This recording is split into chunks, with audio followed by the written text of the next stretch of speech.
तो एवरीवन, कैसे हैं आप सब लोग। आई होप आप अपने घरों पे सेफ होंगे। आपको पता है हमने 22 और 23 तारीख को जेके बैंक बैंकिंग एसोसिएट का मॉक टेस्ट दिया था। ये मॉक टेस्ट सेकंड था, तो इसका एनालिसिस वीडियो आज आपके लिए मैं लेके आया हूँ। क्या क्या चीज़ें थी इस मॉक टेस्ट में और किस तरह से हम लोग इम्प्रूव कर सकते थे, हम उस पर बात करेंगे। क्या क्या चीज़ों पे हमें ध्यान रखना था। तो ये लोग, आप जो लोग पहली बार देख रहे हैं, आप इस आई बटन पे क्लिक करें, आपको पता चल जाएगा कि ये टेस्ट आप दे कैसे सकते हैं। ऑलिव बोर्ड की ऐप पे जाके आपको ये टेस्ट देने होते हैं। आप वहाँ पे कोड यूज़ कर लें SSS, तो आपको 20% डिस्काउंट भी मिल जाएगा।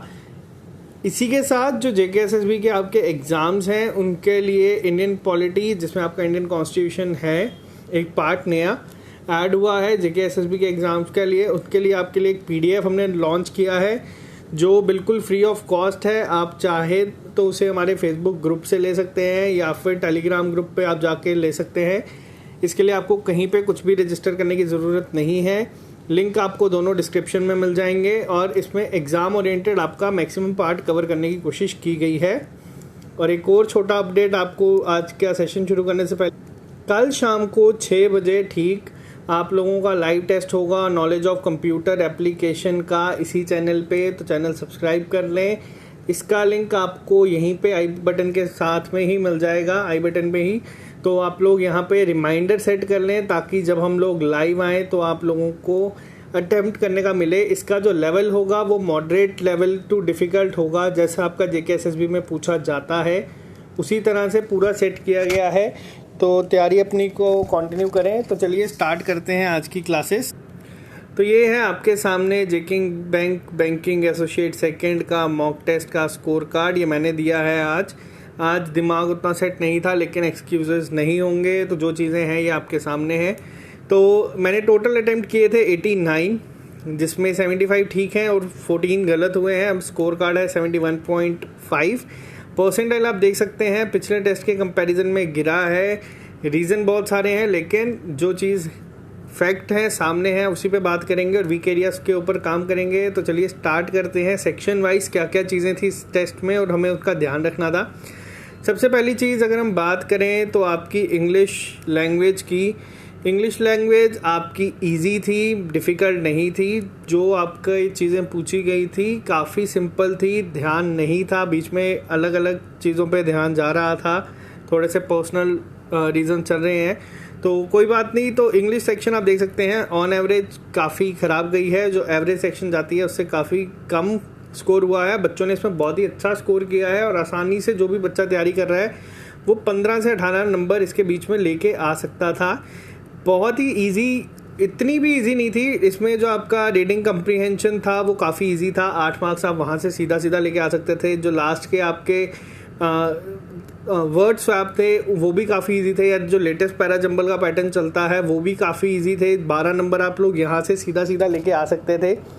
इन सब के अलावा क्या चीज़ें थी जो आपको एग्ज़ाम में पूछी गई, तो इसके अलावा जो आपके स्टार्टिंग में क्वेश्चन पूछे गए थे, जो टेस्ट स्टार्ट करते ही थे 2, तो उनमें क्या था, उनमें आपको देखना था कि किन किन सेंटेंसेस में आप उन वर्ड का यूज़ कर सकते हैं। जैसे एक वर्ड था आपका सेल, तो आपको बताना था 3 सेंटेंस आपको दिए थे।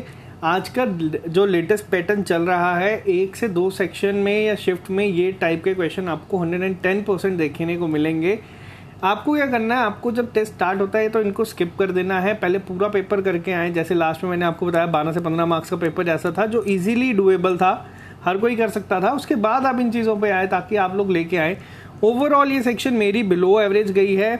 बच्चे इसमें 15 से 18 स्कोर कर सकते हैं। जिन लोगों ने किया है 18+, अगर मैं इसमें ओवरऑल बोलूँ तो 18+ आप लोग लेके आ सकते थे। बहुत सारे बच्चे लेके आए हैं, तो ये आपकी सेक्शन बहुत ही अच्छी गई है। दूसरी बात करते हैं हम, जो टेस्ट में थी वो थी आपकी लॉजिकल रीजनिंग की, फिर क्वांट पे आएंगे। लॉजिकल रीजनिंग आपकी टेस्ट में थी। लॉजिकल रीजनिंग जो थी उसमें जो पजल्स पूछी गई थी इस बार, उनका लेवल पिछली बार से काफ़ी अच्छा था। बिल्कुल बेसिक नहीं थी, ऐसा नहीं था कि आप लोग जाएंगे और सीधा अटेम्प्ट कर देंगे।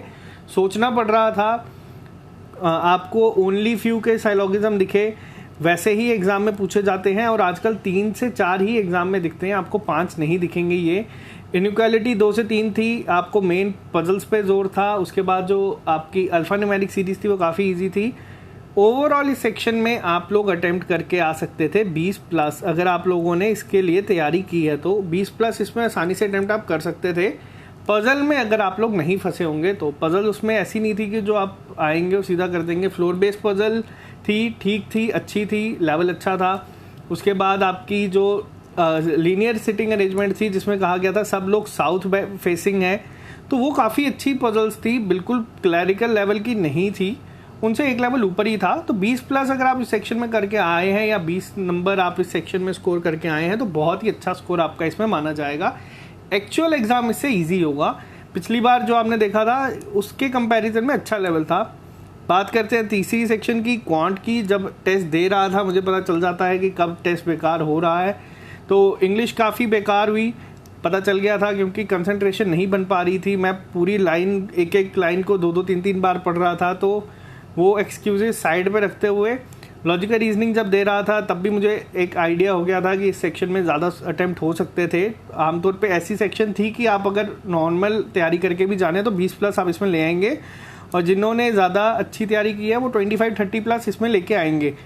नेक्स्ट क्वांट सेक्शन की अगर मैं बात करूं तो क्वांट सेक्शन जो थी वो आपकी इजी टू मॉडरेट थी इस बार। और जब एक बार पता चल जाता है 2 सेक्शंस आपकी एवरेज गई हैं तो आपको स्कोर कार्ड में अपने इम्प्रूवमेंट के लिए तीसरी सेक्शन में करना पड़ता है। वही मैंने क्वांट पे कोशिश की करने की, लेकिन फिर भी क्वांट के 2 से 3-4 क्वेश्चन ऐसे थे जो मैं छोड़ गया, नहीं किए अटेम्प्ट, लेकिन वो हो सकते थे। अब वो कौन से क्वेश्चन थे उन पे बात करें तो जो आपको डीआई पूछी गई थी, डीआई जो पहली वाली थी वो बहुत ईजी थी।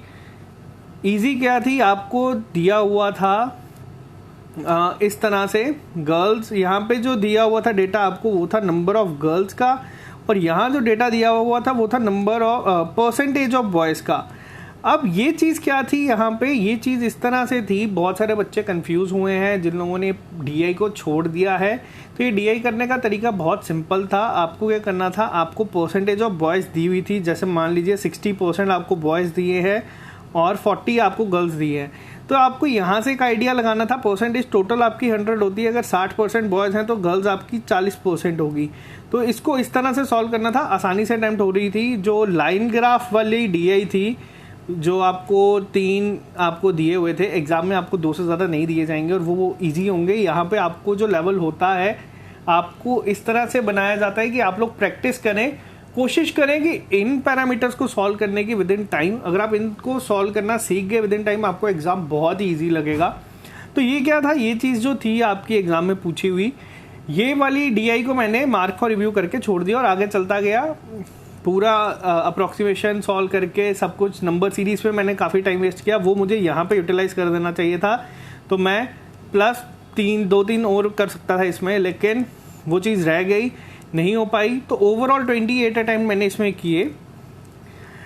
अब यहाँ पे आपको बताता हूँ, अगर आप लोग इस सेक्शन में जा रहे हैं, देखो अरिथमेटिक के क्वेश्चंस इस बार इजी थे, इतने टफ नहीं थे, समझनी चाहिए थी चीज़ें। आप लोगों को मैं बोलूँगा वापस से इस वीडियो के बाद, एनालिसिस देखने के बाद आप लोग जाएं, वापस से टेस्ट खोलें और उसे अटैम्प्ट करें।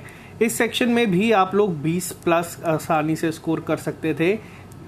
रीजनिंग में भी आप 20 प्लस लेके आ सकते थे। और अगर मैं बात करूं इंग्लिश की, इसमें आप लोग 18 से 20 तक लेके आ सकते थे, क्योंकि ट्रिकी चीज़ें थी, आप वेस्ट कर सकते थे टाइम। और इंग्लिश में आप 18 प्लस लेके आसानी से आ सकते थे। जिनके 18 प्लस नहीं हैं, जो भी लोग ये वीडियो देख रहे हैं या बोल रहे हैं, उनको काम करने की ज़रूरत है इन चीज़ों पे, ताकि ये चीज़ें वापस ना हो। अब नेक्स्ट टेस्ट में मैं कोशिश करूँगा कि मैं अपने इस चीज़ को इम्प्रूव करूँ। जब भी नेक्स्ट टेस्ट हम रखेंगे तो कोशिश ये रहेगी कि हम इसको इम्प्रूव करें। अब ओवरऑल बात करते हैं एक्सपेक्टेड कट ऑफ की, लेकिन एक्सपेक्टेड कट ऑफ से पहले भी आपको एक और चीज़ दिखा दूँ। आप देख सकते हैं लास्ट टाइम आपको यहाँ पे जाना होता है, आपको जाए डिटेल एनालिसिस में। आपका जो काम मैं कर रहा हूँ वो आपका ये भी करके दे देंगे। पिछला टेस्ट हम लोगों के सामने था, आप देख सकते हैं यहाँ पे आ गया है, your performance is falling, you need to focus more on your preparation, जो कि बात बिल्कुल सही है। इंग्लिश की परफॉर्मेंस बिलो एवरेज गई है, वो मैंने भी आपको कहा है। और परफॉर्मेंस जो लॉजिकल रीजनिंग में पिछली बार हुई थी उसके कंपैरिजन में इस बार कम अच्छी हुई है। और क्वांट की ऑन एवरेज पिछली बार की तरह ही गई है, तो इसे हम ठीक कहेंगे। मैक्सिमम इम्पैक्ट पड़ सकता था अगर मैं अपनी अरेंजमेंट को सुधार लेता, तो मॉक टेस्ट में परसेंटाइल 99.8 तक जा सकती थी। टारगेट मैंने आपको बोला है, टारगेट हमेशा रखना है 90 प्लस करने का अपनी परसेंटाइल को। जिस बच्चे की 90 प्लस जा रही है वो बहुत अच्छा कर रहा है, जिस बच्चे की नहीं जा रही वो इम्प्रूव कर सकता है। ओवरऑल 75 प्लस परसेंटाइल को आप अच्छा मान के जा सकते हैं JNK में, क्योंकि वैकेंसीज बहुत ज़्यादा हैं। तो कट ऑफ अगर मैं बोलूँ इस टेस्ट का क्या होता, अगर ये एक्चुअल एग्ज़ाम होता, तो एक्चुअल एग्ज़ाम होगा तो देखो, आप लोगों ने, जिन लोगों ने अभी तक JK बैंक PO के 2 टेस्ट दे दिए हैं, बैंकिंग एसोसिएट के 2 टेस्ट दे दिए हैं, आपको मैं एक चीज़ बता रहा हूँ, आप लोगों ने प्रैक्टिस करके इन 4 टेस्टों में अभी तक कुछ ना कुछ ऐसी चीज़ सीखी ही होगी जो आपको खुद भी महसूस हुई होगी, जिसमें आपको अगर एग्ज़ाम में ऐसी कोई चीज़ दिखेगी तो आप इम्प्रूव करेंगे और उस पर गलती नहीं करेंगे। एक अपर हैंड आपका यहाँ पे आ जाता है जब आप लोग मॉक टेस्ट देते हैं। फिर वो आप किसी भी एग्ज़ाम को एक्चुअल फेस करने से पहले अगर आप 10 से 20 बार उसे पहले दे के जाएंगे तो अपने आप में एक कॉन्फिडेंस अलग सा आ जाता है, क्योंकि एग्ज़ाम में आपको इस तरह की चीज़ें नहीं दिखेंगी, वो काफ़ी ईजी होंगी और वो आपको तब ईजी लगेंगी जब आपने टफ को सॉल्व किया होगा। तो ओवरऑल अगर मैं इस टेस्ट की बात करूं तो इस टेस्ट का कट ऑफ जो जाएगा JNK में वो 54 to 56 के बीच में जाएगा। ये उन लोगों के लिए मैं जानबूझ के कट ऑफ ज़्यादा बोलता हूं ताकि आप लोग तैयारी को अपनी और स्ट्रॉन्ग करें और अपनी मेहनत को बढ़ाएं, ताकि आप लोग इसमें ज़्यादा से ज़्यादा मार्क्स लेके आएँ। अगर कल को यही एग्ज़ाम एक्चुअल आपका आ जाता है तो इसमें कट ऑफ 50 के राउंड ही रहेगा, ज़्यादा नहीं जाएगा। लेकिन जो लोग टेस्ट दे रहे हैं उनको बता दूं, आप लोगों के लिए 54 to 56 इसका कट ऑफ है। 54 to 56 इसलिए है क्योंकि चीज़ें काफ़ी डुएबल भी थी। अगर आप सिर्फ इजी पार्ट करने जाते तो 60 आप वहाँ से भी लेके आ सकते थे। तो इम्प्रूवमेंट करें। नेक्स्ट टेस्ट आप लोगों का होगा 4 से 5 को JK SSB panchayat account assistant का, उस पर हम बात करेंगे। मॉक टेस्ट 4 होगा वो, और उसके बाद हम नेक्स्ट अपने टेस्ट का एक स्केड्यूल बनाएंगे। आपका काम क्या होगा, आपका काम ये है कि आप लोग अपनी तैयारी को, अब आपको एक आइडिया हो चुका है, जो लोग फ्रेशर्स हैं वो भी, जो लोग पहले दे चुके हैं एग्ज़ाम वो भी, कि एग्ज़ाम में क्या क्या चीज़ें पूछी जाती हैं। तो आप लोगों का काम है कि आप उसकी तैयारी को अपने अकॉर्डिंग करना शुरू कर दें और उसे इम्प्रूव करते चले। तो आज के लिए इतना ही रखते हैं, मिलते हैं आप लोगों से कल। जो लोग नए हैं चैनल को सब्सक्राइब कर लें, और जिन लोगों के इंग्लिश में मार्क्स 18 प्लस से कम है वो लोग अपने आप को सुधारें ताकि अगली बार ऐसी गलती ना हो। तो okay guys, bye bye, take care, have a good day.